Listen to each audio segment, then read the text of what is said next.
Hey Conjure babies. Okay, so yes, first let's get into this liner because I was feeling a little extra. The shade is Stila in Psychic, of course. Like I didn't even pick it up knowing what the shade was gonna be. And then I looked and I was like, perfect! But I did not come on here to talk about my makeup, although I knew there were gonna be comments or statements about it, so I wanted to let you guys know what it was. So it's Psychic by Stila. But anyway, I came on here to talk about ancestors. Why ancestors? Why do we start with our ancestors? Why do you always see me acknowledging my ancestors in posts? And what does that mean, right? Okay, so the first thing is science, right? We are literally amalgamations, pieces, parts of every single person that has walked before us. There is no you without the DNA of the people that came before you. So with that said, African-based religions have acknowledged this fact forever.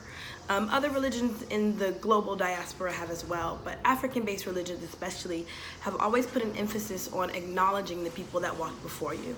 Understanding that there is no circumstance, no real issue. I mean, we have things that have come in the 21st century, right? Like your ancestors haven't experienced being ghosted on Instagram, but they have definitely experienced what it's like to be in a situation where the love maybe wasn't reciprocal, right? So sitting down with your ancestors, creating space for your ancestors in your house. That could be a traditional ancestor altar setup. I travel a lot, so I tend to carry things with me that just acknowledge them. I wear pieces of clothing and items that remind me of them. I keep the presence of the people that walk before me in the forefront of my mind.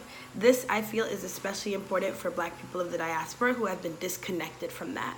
We have been disconnected and often have this feeling of loneliness or loss because we can't pinpoint exactly where we would have come from for generations and generations and generations. Now, as a medium and someone who actively participates in the African traditional religious community, I know that that's not true. I've seen in misas, I've seen through mediumship and divination the ability to connect people with who they are and where they come from, which is something that I'm quite proud of.